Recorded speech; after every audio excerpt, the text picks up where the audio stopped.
நீங்க சொல்லிக்கிட்டே இருந்தீங்க, நினைச்ச மாதிரியே மூவர் ஒரு கோட்ல இணையறாங்க. இன்னைக்கு வந்து பத்திரிகையாளரையும் சந்திச்சு பேசிட்டு போறாங்க. ஆனா சந்திச்ச சில நொடிகளிலேயே எடப்பாடி அவர்கள் பத்திரிகையாளரை சந்திக்கிறாரு. சார், இது 4 வருஷமா இதே வார்த்தையை பேசிட்டு இருக்காங்க. ஒன்றும் பண்ண முடியல. இவங்க எல்லாமே திமுக பி டீம், ஒன்றும் பண்ண முடியாது. நாங்க வலுவா வளர்ந்துக்கிட்டு தான் இருக்கோம். கலைகள் புடுங்கப்பட்டது கவலையே இல்லை. நாங்க எங்க வழியில நாங்க தெளிவா போயிட்டு இருக்கோம். 2026 வெற்றி நமதே. எடப்பாடி அவர்கள் இதை சாதாரணமா கடந்து போறாருன்னு புரிஞ்சுக்கணுமா?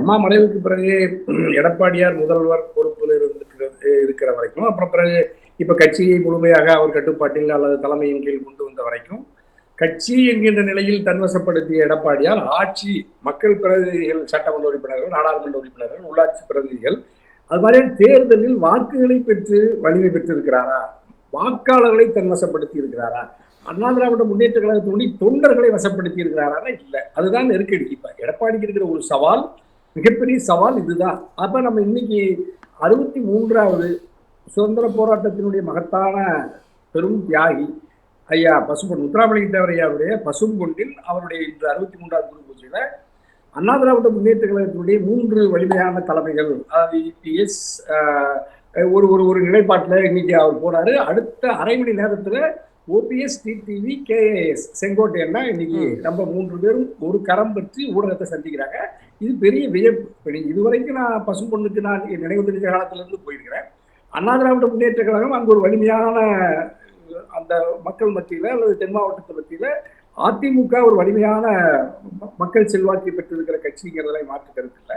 ஆனா இந்த சமீப காலத்துல பெரிய நெருக்கடி இருந்துச்சு. அங்க இபிஎஸ்ஏ ஒரு சில ஆண்டுகள் போக முடியாத நெருக்கடி இருந்துச்சு. எடப்பாடியார் இவங்க சின்னமா டிடிவி, ஓபிஎஸ் ஒரு பெரும்பான்மையை இப்போ ராமநாதபுரம், இப்போ தேனி, தென் மாவட்டங்கள் எல்லாம் பெருமளவு இரட்டை இலை வாக்குகளை பெற்று, அதாவது இரட்டை இலைக்கு போக வேண்டிய வாக்குகளை எடப்பாடிக்கு செல்கின்ற வாக்குகளை எல்லாம் மடைமாற்றி தன்னுடைய பலாப்பழ சின்னத்திற்கும் குக்கர் சின்னத்துக்கும் மாறியதை பார்த்தோம். இந்த சமீபத்தில் பாஜகவோட 24 நாடாளுமன்ற தேர்தலில் அதிமுகவினுடைய வாக்குகள் டிடிவி, ஓபிஎஸ் இருக்கிறதுனால பெரும்பாலும் பாஜகவுக்கு போனதை நம்ம பார்த்தோம். அங்கதான் தென் மாவட்டத்துல அதிமுக எடப்பாடியுடைய இரட்டை இலை 3வது இடத்துக்கு, சில இடத்துல பெரும்பாலான இடத்துல வைப்பு தொகையெல்லாம் இழந்துச்சு, சில இடத்துல நாம் தமிழரோட கீழே எல்லாம் போனாங்க. அப்போ அதாவது கலைகள் பறிக்கப்பட்டு பயிர் செழித்து வளர்கிறதுன்னு எடப்பாடியா சொல்றாரு. அது உண்மைக்கு மாறானது. நான் அது நாட்டு மக்கள் நம்பினேன். அப்ப நான் இன்னைக்கு பசும்பொண்ணுக்கு நான் இவ்வளவு காலமா போன போது இல்லாத ஒரு எழுச்சி அந்த மக்கள் மத்தியில பார்க்க முடிஞ்சிச்சு. ஒரே வண்டியில, ஒரே நேர்கோட்டில் இப்போ இணைந்த கைகள் அப்படின்னா இப்போ உங்களுக்கு டிடிவி, ஓபிஎஸ், செங்கோட்டையன் ஐயா, அதில் கூடுதலாக இன்னைக்கு பெரிய அட்டென்ஷன் காலையிலிருந்து இன்னைக்கு பசும்பொன் முத்துராமலிங்க தேவரையாவுடைய ஒவ்வொரு விழாக்கள்லையும் வேறு விதமான விவாதங்கள் நடக்கும். ஆனால் இந்த விவாதம் அண்ணா திராவிட முன்னேற்ற கழக அரசியலில் ஒரு புதிய விவாதத்தை துவக்கி இருக்கிறது. ஏன்னா செங்கோட்டையன் இவ்வளவு இலகுவா அந்த ஓபிஎஸ் கரம் பற்றி வெளிப்படையா இன்னைக்கு வந்திருப்பாருன்னா பெரிய வியப்பு தான். எனக்கு ஆச்சரியமா இருந்துச்சு. ஏன்னா அவரு அப்படி அவ்வளவு இலகுவா அதிமுகவினுடைய எடப்பாடியினுடைய கரத்தில் இருந்து விலகி போய் அண்ணன் ஓபிஎஸ் அவருக்கு வேற ஆப்ஷன் இருக்கா நம்ம புரிஞ்சுக்கணும் இல்லை? ஏன்னா டெல்லிக்கு போறாரு, அமித்ஷாவை பார்த்ததா சொல்றாங்க, அதற்கு அப்புறமா ஒரு மௌனம். நான் 10 நாள் கெடு கொடுக்கலையே, நீங்க தவறா புரிஞ்சுக்கிட்டீங்கன்னு பத்திரிகையாளரை பார்த்து சொல்றாரு. இன்னைக்கு எடப்பாடியை விட்டு ஓபிஎஸ், டிடிவி சந்திப்பு, வேற ஆப்ஷன் இல்லையோ தேர்தலை நோக்கி நகரும் போது? அதனாலதான் இது நம்ம அப்படி புரிஞ்சுக்கலாமா? ஒரு வழியில் அவருக்கு வேற மாற்று வழினா நீங்க இன்னும் எத்தனையோ வழி இருக்கு. அவர் நேரடியா பாஜகவில் இணையலாம், அல்லது தனித்து ஒரு இயக்கத்தை துவக்கி இருக்கலாம், அல்லது இப்ப அவரு திராவிட முன்னேற்ற கழகத்தில் இணையலாம் செய்ய சொன்னாங்க. ஆனா அவர் அப்படியெல்லாம் ஒரு முடிவுக்கு போக மாட்டாருன்னு நம்ம எல்லாரும் உறுதியா சொல்லலாம். அப்ப அவர் அண்ணா திராவிட முன்னேற்ற கழகத்தை ஒன்றுபடுத்தார். புரட்சித் தலைவர் அம்மாவின் கனவை மெய்ப்பிக்க 2026 சட்டமன்ற பொதுத் தேர்தலில் ஒன்றுபட்ட அதிமுகவா களத்தில் நின்று வென்று புரட்சித் தலைவர் அம்மாவின் ஆட்சியை தமிழ்நாட்டில் அரசு ஆட்சிக்கு கொண்டு வரணும் அப்படிங்கிறதுலதான் ஓபிஎஸும் அண்ணன் செங்கோட்டையனும் டிடிவியும் இன்னைக்கு இந்த புதிய, அதாவது தொடர்ந்து அவங்க வலியுறுத்தியதை இன்னும் ஒரு கை இணைந்து அங்க வந்திருக்கு. அப்ப நீங்க வேற வாய்ப்பு, வேற ஆப்ஷன் இல்லை. அதனாலதான் செங்கோட்டையன் வந்தாரான்னா இல்லை. அவர் கட்சியினுடைய நலன் கருதி 2 கோடி அண்ணா திராவிட முன்னேற்ற கழகத்தின் தொண்டர்களின் உணர்வுகளை பிரதிபலிக்கிற வகையில, தமிழ்நாட்டு வாக்காளர் பெருமக்களினுடைய விருப்பத்தை நிறைவேற்றுகிற வகையில அண்ணன் செங்கோட்டையன் அவர்கள் மிக மூத்த அதிமுகவினுடைய பெரும் தொண்டர், மூத்த தலைவர், புரட்சித் தலைவரின் அன்பை பெற்றவர், புரட்சித் தலைவர் அம்மாவின் பெருநம்பிக்கை பெற்றவர், மேற்கு மண்டலத்தில் கொங்கு மண்டலத்தினுடைய ஒட்டுமொத்த சமுதாய மக்களினுடைய பேரன்பை பெற்றவர் அண்ணன் கே. நான் புரிஞ்சுக்கிறேன் உங்களுடைய இந்த அழுத்தத்தை. நான் கொங்கு மண்டலத்துக்கு நீங்க கொடுக்கக்கூடிய அழுத்தம், அங்கிருந்து வர தலைவன்றதுல ஒரு அழுத்தத்தை நான் புரிஞ்சுக்கிறேன். ஆனா இங்க இன்னொரு வைக்க வேண்டிய ஒரு கேள்வி என்னன்னா, இதே ஓ பன்னீர்செல்வத்தை கட்சியிலிருந்து எடப்பாடியார் நீக்கிய போது கட்சியில் அமைதியா இருந்தவர் தான் செங்கோட்டையன். தினகரன் அவர்கள் நீக்கம் அப்படின்னும் பொழுதும் அமைதியாக அன்னைக்கு கட்சியிலிருந்து பார்த்தவர் தான் செங்கோட்டையன். ஆனா இன்னைக்கு இல்ல அதுவும் ஒரு மேடையில இபிஎஸ்க்கு எதிரானவர்கள் அவர் ஒழிக்கப்பட வேண்டும்னு சொல்ற இடத்துல அமைதி காத்து பக்கத்துல இருக்காரு செங்கோட்டையன். அப்படின்னா இது நம்ம தொண்டர்கள் பார்வையில் எப்படி இருக்கும்? இல்லையா, இப்ப நீங்க வந்து ஐயா ஓபிஎஸ் வெளியேற்றுகிற பொழுது கே. செங்கோட்டையன் ஏன் அமைதியை காத்தார் அப்படின்னு நீங்க வேணா அனுப்புனீங்க. அப்ப என்ன சொல்றாருன்னா எடப்பாடியார், அண்ணன் ஓபிஎஸ் எங்களுக்கு ஒரு சுமையாக இருக்கிறார். எடப்பாடியாகிய நான் ஆட்சியை அல்லது கட்சியை வழிநடத்துவதற்கான என்னுடைய சுதந்திரத்தை பறிக்கிறார். ஆகவே என்னுடைய அதிமுகவின் வெற்றி வாய்ப்பு பறிபோகிறது என்று அவர் அந்த தன் கட்சிக்குள்ளும் நிர்வாகிகளுக்குள்ளும் மக்கள் மத்தியிலையும் அப்படி ஒரு செய்தியை பரப்புனாரு ஐயா எடப்பாடியார். அப்ப அப்ப அப்ப செங்கோட்டையன் என்ன நினைச்சாங்கன்னா, சரி பரவாயில்ல, அண்ணன் ஓபிஎஸ் உங்களுக்கு ஒரு சுமையாக இருக்கிறார், தனித்து சுதந்திரமான நடவடிக்கையை எடுக்க முடியல, கட்சியை வலிமைப்படுத்துவதற்கு தடையாக இருக்கிறார் அப்படின்னு நீங்க குற்றச்சாட்டு வைக்கிறீங்க. பரவாயில்ல, நீங்க தனித்து இயங்குங்கன்னு எடப்பாடியார பார்த்தார். அப்ப எடப்பாடியார் தனித்து இயங்கினார். எல்லா உள்ளாட்சி இடைத்தேர்தலில் ஈரோடு கிழக்கு உள்ளிட்ட இடைத்தேர்தலில் தோற்று போனார்.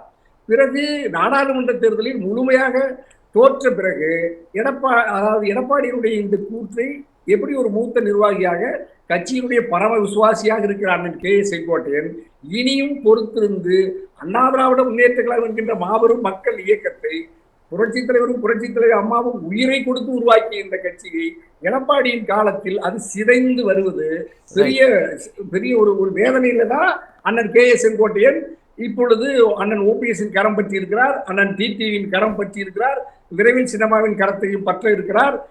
மூன்று பேரும் பற்றி வலிமை அடைந்த பிறகு எடப்பாடியாரும் தன் கரத்தை வலிந்து வந்து பற்றி கொள்வார் அப்படிங்கிறது தான் என்னுடைய எதிர்பார்ப்பு இருக்கு. அதுதான் இன்னைக்கு பசுமொழில பார்த்தேன். சார், சர்வைவலுக்காக தான் சார் இது. எதிர்காலம் கேள்விக்குறியாக உள்ள சில பேர் கை கோர்க்கிறார்கள். அதை எடப்பாடி வரிகளில் சொல்லணும்னா வீணா போனவர்களின் கூட்டம் அப்படின்றாரு. இதுதான் நிதர்சனமா? இல்ல இப்ப எடப்பாடியா வந்து ஒரு பதட்டப்பட்ட நிலையிலே இருக்காரு. அவர் ஒரு பக்குவப்பட்ட மிகப்பெரிய தலைவர், மிகப்பெரிய அண்ணா திராவிட முன்னேற்ற கழகத்தின் பொதுச் செயலாளர் அப்படிங்கிற அளவுல இருந்து 4 ஆண்டு காலம் நாட்டின் முதல்வர் அரியணையில் இருந்த அளவில் இருந்து அவர் இன்னும் மென்மையா அணுகணும். இப்ப நீங்க வந்து சாதாரண இப்ப தனியரசோ எங்க மணிகண்டனோ மற்றவர்களோ யார் வேண்டுமானாலும் அவர் மீதோ அல்லது அவருடைய நடவடிக்கைகளின் மீது நாங்கள் வினா எழுப்பலாம், விமர்சிக்கலாம் அல்லது பாராட்டலாம். ஆனா அவ்வளவையே நீங்க பொறுத்திருந்து அனைவரையும் சமமாக அரவணைத்து தோல்வியிலிருந்து தவறிலிருந்து தன்னை திருத்தி கொண்டு மீண்டும் வெற்றிக்கு நோக்கி அழைத்து செல்வதுதான் ஒரு தலைவனுடைய உயர்ந்த நற்குணம். அப்படிதான் நம்ம புரட்சி தலைவர் அதுதான் நம்மளுக்கு அப்படிதான் நம்மளை வளர்த்திருக்கிறார். புரட்சி தலைவர் அம்மா அப்படிதான் நம்மளை வளர்த்திருக்கிறாங்க.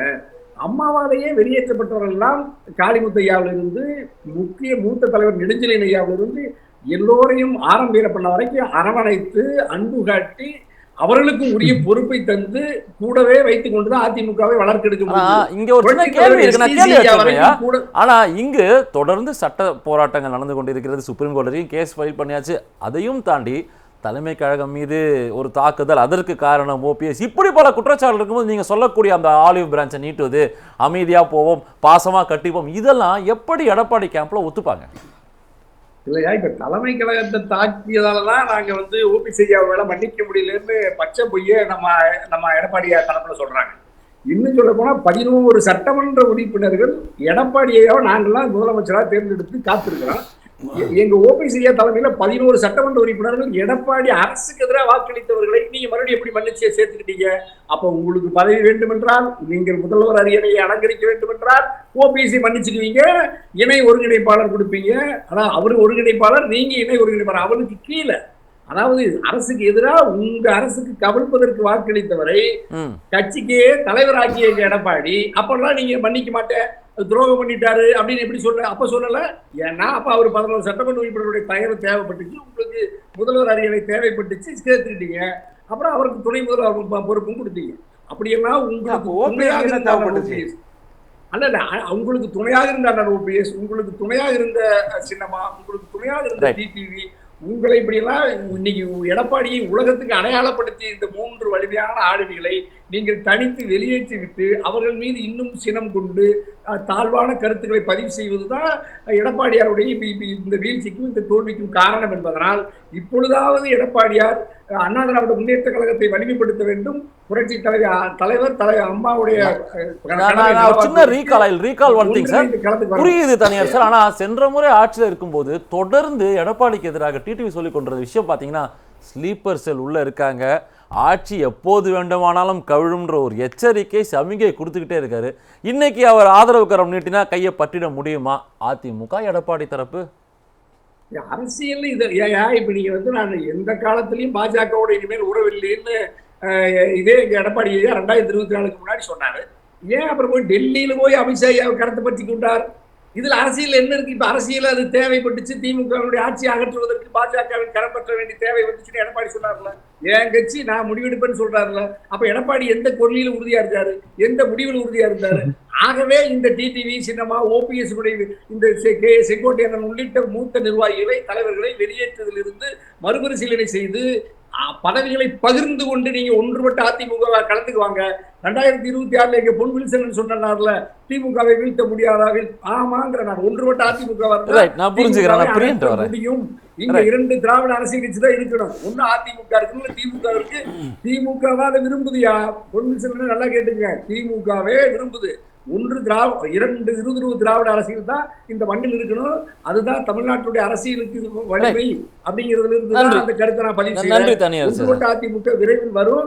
இந்த 4 பேர் இணைந்ததை மகிழ்ச்சி. 2 கோடி தொண்டர்கள் வரவேற்றிருக்கிறார்கள். விரைவில் சின்னமாவும் வருவாங்க. எடப்பாடியாரும் மனம் மாறுவார் என்றுதான் நான் மீண்டும் பதிவு